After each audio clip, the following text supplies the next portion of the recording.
오늘은 단재강세 4482년, 배달 4358년, 양력 10월 8일, 음력 8월 열일에 이 시간은 10월 첫째 주 수요일 새벽 경배 시간입니다. 이번 주에 안배금께서 주신 말씀은 인생의 목적은 하느님을 모시는 것이다 라는 말씀입니다. 우리의 삶은 정확하게 딱 두 가지로 나누어져 있습니다. 그것은 이번 주 말씀처럼 하느님을 모시는 삶으로 살아가는 것과 그리고 하느님을 모시지 않는 것으로 살아가는 것, 딱 두 가지로 나누어져 있습니다. 하느님께서 이 세상을 창조하실 때 그 목적을 하느님께서는 우리가 하느님을 모시고 하느님의 덕희력을 받드는 것을 목적으로 이 세상을 창조하시고 우리에게 생명을 주셨습니다. 그 뜻을 삼일신고를 통해서 분명히 밝혀주셨지요. 하나님께서는 유대덕대에 대려 큰 덕과 큰 지혜와 큰 힘을 가지시고 생천 주무수세계 하늘을 내시며 무수한 세계를 주관하시며 조신신물 만물을 창조하셨다고 하셨습니다. 그리고 진리운을 통해서 인물 동수삼진 왈성명정 사람과 만물에게 똑같이 세 가지 참됨인 성품과 목숨과 정기를 주셨다고 하셨죠. 그리고 이는 전지요 물은 편지라 사람은 그것을 온전히 하고 만물은 치우치게 한다라고 하셨습니다. 어차피 성명정의 길로 나가게 되어 있는데 사람은 하느님을 모시고서 그 성명정을 온전히 하고 만물은 하느님을 모시지 않기 때문에 그 성명정을 치우치게 한다. 온전히 받들지 못한다는 것이죠. 참된 성품은 착함도 악함도 없으니 상철이 통하고 참된 목숨은 맑음도 흐림도 없으니 중철이 알고 참된 정기는 후함도 박함도 없으니 하철이 보존한다고 하셨습니다. 그리고 그 참됨에서 돌이키면 하느님과 하나가 된다고 하셨지요. 결국 목적은 무엇입니까? 하느님을 모시고 하느님께 통하며 하느님께서 베풀어 주시는 대덕과 대혜와 대력을 받들어서 공적을 완성하는 것이 목적입니다. 그렇기 때문에 우리 인생의 목적은 하느님을 모시는 것이죠. 그러나 그 반면 하느님을 모시지 않는 삶, 그것을 중생의 삶이라고 하셨죠. 만물의 삶입니다. 중생의 삶은 마음과 기운과 몸, 이 심기신 삼망으로 제 마음대로 달리는 것이 중생의 삶입니다. 마음은 성품에 의지해서 생겨난 것이고 착하고 악함이 있으며 기운은 목숨에 의지해서 생겨난 것이고 맑고 흐림이 있으며 몸은 정기에 의지해서 생겨난 것이고 후하고 박함이 있다고 하셨습니다. 이 착하고 악함과 맑고 흐림과 후하고 박함을 가지고 제 마음대로 달리는 삶, 그것이 바로 중생의 삶이라고 하셨죠. 그래서 선악, 정탁, 후박, 상잡, 종경도 임조, 타, 생장소, 병물고라고 하셨습니다. 경도를 따라 제 마음대로 달린다. 경도라는 것은 무엇인가? 경도는 우리가 하느님께서 베풀어 주신 성명정을 받들어서 그 성명정으로서 하느님의 덕을 받들고 하느님의 지혜를 받들고 하느님의 힘을 받들어야 됩니다. 그런데 하느님의 덕과 지혜와 힘을 구하지 않고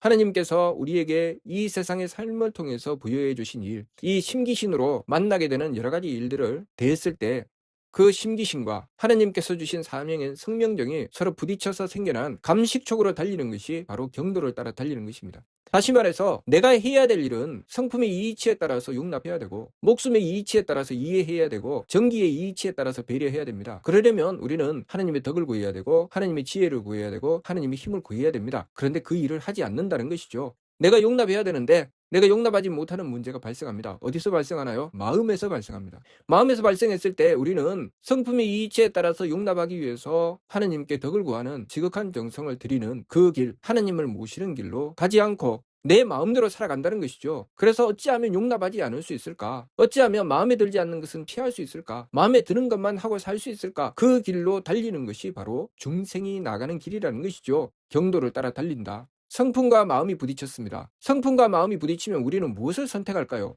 성품은 용납하라고 하고 마음은 네가 나를 용납해야지 왜 내가 용납하느냐? 나를 용납해라. 서로 반대로 되어 있습니다. 그렇게 되어 있을 때 우리는 무엇을 선택할까요? 그래 내가 용납할게 라고 선택할까요? 아니면 나는 내 마음에 드는 것이 아니면 안 해. 나는 내 마음에 드는 것만 할 거야. 네가 나를 용납해주면 네가 내 마음에 들게 해주면 그때 내가 한번 생각해 볼게. 이것이 망령됨으로 달리는 것이죠. 그러면 그렇게 망령됨으로 달리는 자는 하느님을 모시고자 할까요? 하느님을 모시지 않죠. 하느님을 모셔야 되는 이유는 어디 있습니까? 내가 성품을 따라 나가려고 하는데 내가 용납할 수가 없다. 내 마음에 들지 않아서 용납할 수가 없다. 그래서 하느님께 비는 것이죠. 하느님 저의 죄를 용서해 주시옵소서. 제가 하느님께서 저에게 주신 뜻은 용납하라고 하시는 것인데 제가 도무지 이 마음 때문에 용납할 수가 없습니다. 마음에 들지 않아서 미쳐버릴 것 같습니다. 그래서 하느님께 빌고 또 비는 것이죠. 원도 이외 기죄, 원도로서 그 죄를 뉘우쳐 빌며 하느님의 덕을 구하는 것입니다. 그것이 성품의 길이죠. 성품의 길로 나가는 자는 반드시 하느님을 모셔야 됩니다. 하느님을 모시지 않으면 성품의 길로 갈 수가 없죠. 그러나 그 길로 가기 싫은 자는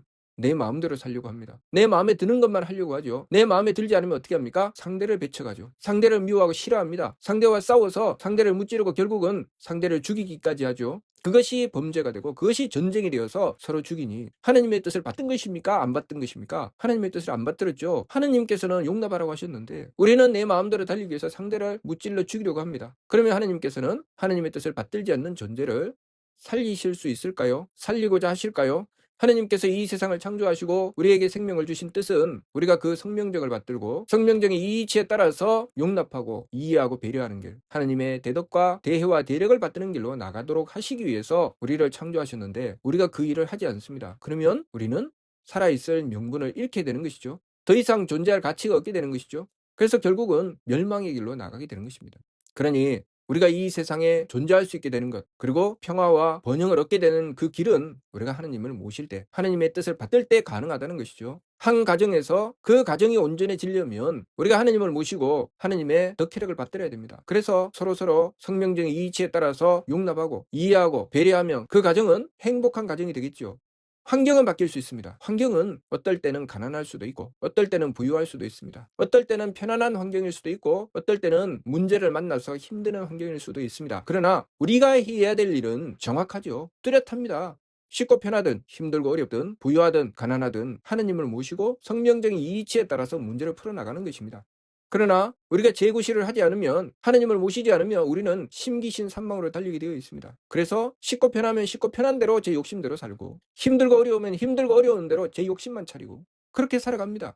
쉽고 편하면 쉽고 편한 대로 편안하게 게으르게 제 욕심껏 살고 힘들고 어려우면 자신의 힘든 것을 피하기 위해서 그 모든 짐을 남에게 다 전가시키고 남들만 고생시키고 나는 좀 편안하게 살아야 되겠다. 너야 죽든 살든 그것은 네 사정이지. 나는 좀 편하게 살자. 그렇게 사는 것이죠. 자, 그것이 심기신 산망으로 달리는 삶입니다. 내 마음이 편해야 된다. 내 기분이 좋아야 된다. 내 몸이 편해야 된다. 이것이 심기신 산망으로 달리는 삶입니다. 그러한 가정에 가족들이 서로서로를 향해서 내 마음 편하고 내 기분 좋고 내 몸 편한 것만 추구합니다. 상대를 위해서 조금도 용납해주지 않고 조금 더 이해해주지 않고 조금 더 배려해주지 않습니다. 그것이 가정입니까? 그래서 그런 가정에서 자라나는 청소년들이 이렇게 얘기합니다. 이놈의 집구석 내가 들어올 수가 없어. 살 수가 없어. 이렇게 얘기하죠.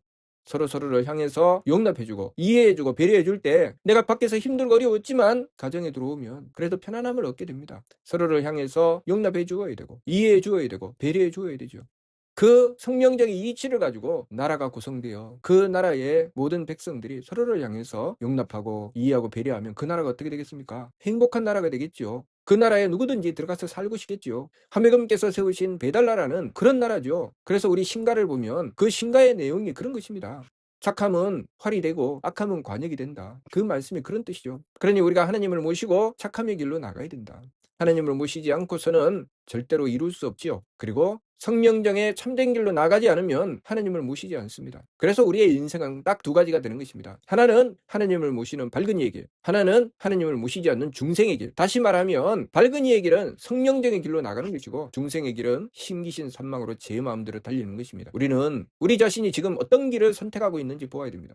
나는 성명정의 길을 선택하고 있는가? 심기신의 길을 선택하고 있는가? 하나님께서 우리에게 바라시는 것은 반망직진입니다. 심기신의 길로 나아가려고 하는 나를 붙잡아서 성명정의 길로 돌이키는 것. 그래서 성명정의 길로 돌이키기 위해서 지극한 정성을 다해서 세 법을 임수행하고 하나님을 모시고서 하나님의 덕혜력을 구하는 것이죠. 우리가 무엇을 위해서 살아야 되는지 알아야 됩니다. 우리는 성명정의 길로 나가기 위해서 하나님을 모시고 성명정의 길로 나가기 위해서 사는 것입니다. 이 세상의 삶을 그렇게 행하여 나갔을 때 우리는 하나님께 통하여 하나님의 덕혜력을 받을 수 있게 되고 그것으로 모든 공적을 이루게 되니 그것이 바로 성통공안입니다. 그 성통공안을 이루었을 때 우리는 조영득회락 하나님께서 계시는 천궁에 올라 영원한 즐거움을 얻게 되는 것이죠. 성명정의 길로 나가는 이들이 가정을 이루면 그 가정이 행복한 가정이 되는 것처럼 우리가 성통공안을 이루어 그 성통공안자가 하나님께서 계시는 천궁에 나가게 되면 그 천궁이 항상 밝고 항상 즐거운 곳이 되는 것입니다. 하나님께서 이루고자 하시는 것 바로 그렇게 성통공안한 자들이 이루어내는 세상 그것을 하나님께서는 목적하시는 것이죠. 그러니 우리가 이 세상에서 해야 될 일은 너무나도 분명하고 뚜렷합니다. 이 세상에서 심기신 산망으로 달리면 우리가 나아갈 길이 무엇입니까? 지옥이죠. 내 마음, 내 기분, 내 몸의 편안함만을 추구해 나가면서 그러한 이들만 잔뜩 모여있는 세상. 아무도 용납해주지 않고 아무도 이해해주지 않고 아무도 배려해주지 않는 세상. 그 세상으로 나가는 것. 거기가 지옥이죠. 그러나 누구든지 서로를 향해서 용납해주고 이해해주고 배려해주되 그 크기가 하나님의 덕만큼이요 하나님의 지혜만큼이요 하나님의 힘만큼이니 얼마나 복된 세상이겠습니까? 우리가 이 세상에서 만나는 나를 지극히 사랑해 주신 부모님, 또 스승님, 또 나를 지극히 사랑하는 누군가, 모든 것이 하느님의 또 다른 모습이죠. 그래서 우리가 이 세상에서 공적을 마치고 가면 그들을 만나는 것입니다. 나를 지극히 사랑한 그들. 그들이 바로 하느님의 또 다른 모습이기 때문에 우리는 그러한 존재가 되겠다는 것이죠. 하느님의 또 다른 모습. 하느님의 덕혜력을 받들게 되면 그렇게 지극히 사랑하는 존재, 사랑받는 존재, 서로를 사랑하는 존재가 되는 것이죠. 그래서 단 한 번도 사랑하고 사랑받지 못해 본 존재는 그것이 천국이 아니죠. 그것은 지옥입니다. 그러나 서로를 사랑하고 아끼고 서로를 위해서 이해하고 배려하는 그 세상이 천국이죠. 그래서 사랑하는 마음이 없으면 그 세상은 지옥이라는 것을 알아야 됩니다. 내가 지극히 사랑하고 아끼며 배려하고 이해할 수 있는 그 세상이 바로 천국입니다. 우리가 천국으로 나아갈 것인가, 지옥에 떨어질 것인가. 그것은 지금 이 순간 내가 성명정의 길로 가느냐, 심기신의 길로 가느냐에 달려 있습니다. 그리고 성명정의 길로 가기 위해서는 반드시 하나님을 모셔서 하나님의 덕혜력을 구해야 된다는 것. 그것을 우리가 바르게 깨달아야 되겠습니다. 이번 주 말씀, 인생의 목적은 하나님을 모시는 것이다. 우리가 하나님을 모시고 성명정의 참된 길로 나가야 길이 행복한 길로 나아갈 수 있다는 것. 그것을 우리가 바르게 깨닫고 지금 이 순간 내가 내 욕심을 쫓아가는지 하나님의 덕혜력을 구하는 성명정의 길로 가는지 나 자신을 잘 살펴보아야 되겠습니다. 무슨 뜻인지 이해가 됩니까? 마치도록 하겠습니다.